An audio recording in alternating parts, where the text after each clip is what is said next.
क्या फायदा एसआईपी करने का जब सरकार 12.5% टैक्स ही ले जाएगी। जो आप इन्वेस्टमेंट कर रहे हैं उसका 12.5% तो सरकार टैक्स ले रही है, तो क्या फायदा है एसआईपी करने का। बहुत सारे ऐसे क्वेश्चन आए हैं हमारे पास, जिसके कारण हम आज ऐसा वीडियो बना रहे हैं जिसमें हम आपको बताएंगे कि आप जो एसआईपी में पैसा इन्वेस्टमेंट कर रहे हैं तो उसमें कितना परसेंट टैक्स लगता है, ये तो आपको पता है, लेकिन जब आपका वैल्यू बनेगा तो उसके ऊपर कितना टैक्स देना पड़ेगा आपको। हम आपको प्रॉपर कैलकुलेशन समझाएंगे और आपको यह भी बताएंगे कि हमको एसआईपी करना है या नहीं करना, क्योंकि इतना टैक्स लग रहा है, और टैक्स लग रहा है तो वैल्यू में कितना आएगा, सिर्फ परसेंटेज में नहीं। आपको ये दिखाएंगे कि कितना पैसा आपको टोटल टैक्स देना पड़ेगा, कैलकुलेशन से समझाएंगे आपको। सबसे पहले हम आपको बताते हैं कि टैक्स कितना टाइप का है। देखिए, एसआईपी म्यूचुअल फंड में टैक्स दो टाइप का है। एक होता है short term capital gain tax, दूसरा होता है long term capital gain tax. Short term capital gain tax जो होता है वो 20% है, सरकार द्वारा 20% लगाया गया है, और long term capital gain tax सरकार द्वारा 12.5% लगाया गया है। 12.5%, याद ध्यान रहे, ये जो long term capital gain tax है ना, यही टैक्स एसआईपी पे पड़ेगा। और short term capital gain tax तो वो टैक्स होता है जो आप एक साल के अंदर अंदर निकालिए। मान के चलिए आपने एसआईपी स्टार्ट किया तो आपने 11 महीने में पैसा निकाल लिया, 10 महीना में पैसा निकाल लिया, 6 महीना में पैसा निकाल लिया, तो उसमें आपको short term capital gain tax लगेगा। मतलब एक साल के अंदर अगर पैसा निकाल लिया, चाहे आप लमसम इन्वेस्टमेंट कर रहे हैं, चाहे आप क्या कहते हैं एसआईपी कर रहे हैं, आप दोनों में से कुछ भी कर रहे हैं, अगर आप एक साल के अंदर निकालते हैं तो आपको 20% का टैक्स देना पड़ेगा गेन पे। ध्यान रहे, आपको जो भी टैक्स लगेगा म्यूचुअल फंड पे वो गेन यानी कि प्रॉफिट पे लगेगा, आपको वैल्यू पे नहीं लगेगा। वैल्यू और प्रॉफिट दोनों अंतर है, हम आपको कैलकुलेशन में दिखाएंगे भी थोड़ा देर में कि वैल्यू में क्या अंतर है और प्रॉफिट में क्या क्या अंतर है। ठीक है, तो short term capital gain tax का मतलब एक साल के अंदर निकालेंगे तो 20% पैसा लग जाएगा, और long term capital gain tax का मतलब है कि 12.5% लगेगा अगर आप एक साल के बाद पैसा निकालते हैं। और एसआईपी लोग जनरली कब, कितना दिन के लिए करता है, 15 साल, 20 साल, 25 साल, इस मतलब लॉन्ग पीरियड के लिए करता है, वेल्थ क्रिएट करने के लिए करता है, रिटायरमेंट के लिए करता है, लंबे समय के लिए एसआईपी किया जाता है। ठीक है, तो उस समय में आपको लगेगा 12.5%। हम आपको कैलकुलेशन दिखाते हैं। ठीक है, पहले ये टैक्स 10% था, लेकिन सरकार ने 2024 में बढ़ाकर 12.5% कर दिया है। तो हम आपको कैलकुलेशन दिखाते हैं। एग्जांपल के लिए मान के चलिए आप 5,000 रुपए का एसआईपी कर रहे हैं। ठीक है, 5,000 का एसआईपी आपने स्टार्ट कर दिया, 25 साल तक आपने एसआईपी इन्वेस्टमेंट किया, और रेट ऑफ रिटर्न हमने मान लेते हैं 15%, क्योंकि 15% रेट ऑफ रिटर्न मिल जाता है, आप सबको पता है।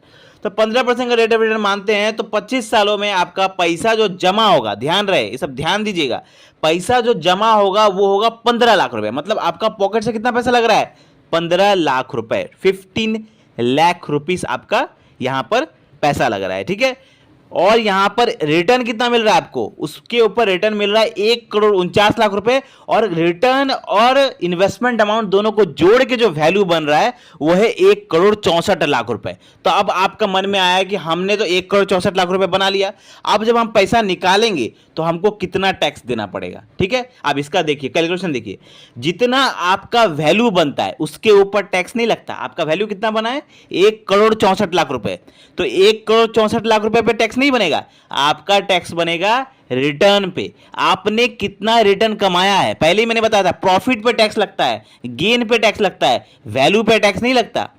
आपने कितना प्रॉफिट बनाया है, प्रॉफिट पे टैक्स लगेगा। तो प्रॉफिट कितना बनाया आपने, 1,49,00,000 रुपए, मतलब आपका रिटर्न पे टैक्स लगेगा। आप जितना भी पैसा बनाइए, ये तो एग्जाम्पल के लिए था, अगर आप 50 लाख रुपए प्रॉफिट बनाते हैं तो 50 लाख रुपए के ऊपर टैक्स लगेगा। अगर आप 1 करोड़ प्रॉफिट बनाते हैं तो आपको 1 करोड़ के ऊपर टैक्स लगेगा। और इस कैलकुलेशन में आप 1,49,00,000 रुपए टैक्स बना रहे हैं। वैल्यू अलग चीज है, वैल्यू इन्वेस्टमेंट अमाउंट जोड़ के होता है।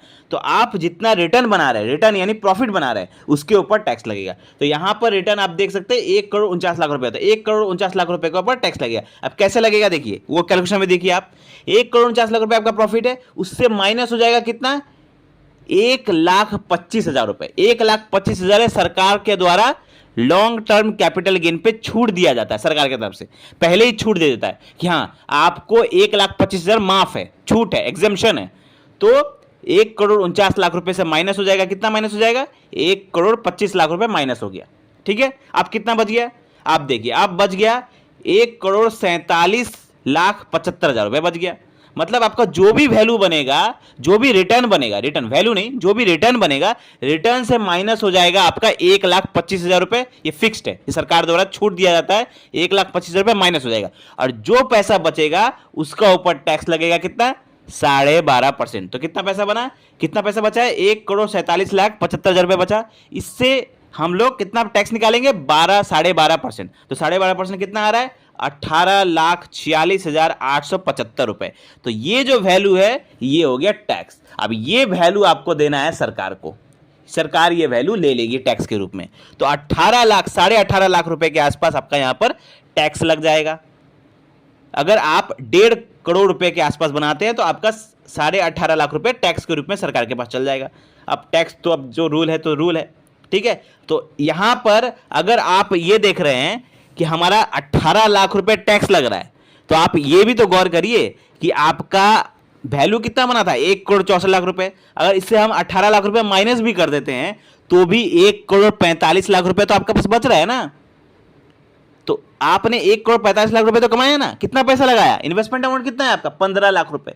आपने हर महीना 5,000 रुपए डाला तो आपका इन्वेस्टमेंट, आपका पॉकेट से पैसा कितना जमा हुआ, सिर्फ 15 लाख रुपए। और आपका यहाँ पे कितना वैल्यू मिल रहा है, 1,45,00,000 रुपए। तो 15 लाख रुपए लगाकर 1,45,00,000 रुपए कमाए हैं, तो ये भी तो अच्छी चीज ना। आप अब देख रहे हैं टैक्स भले लग रहा है 18 लाख रुपए, लेकिन आप इसको इस तरह से मान सकते हैं कि ग्लास आधा भरा है कि आधा खाली है। ये आपके सोच के ऊपर है कि हमारा तो 18 लाख रुपए टैक्स लग जा रहा है भैया, 18 लाख रुपए सरकार ले रही है। आप ये भी तो देखिए कि हम 1,45,00,000 रुपए पैसा भी तो बना रहे हैं, पैसा भी तो मेरा बन रहा है ना।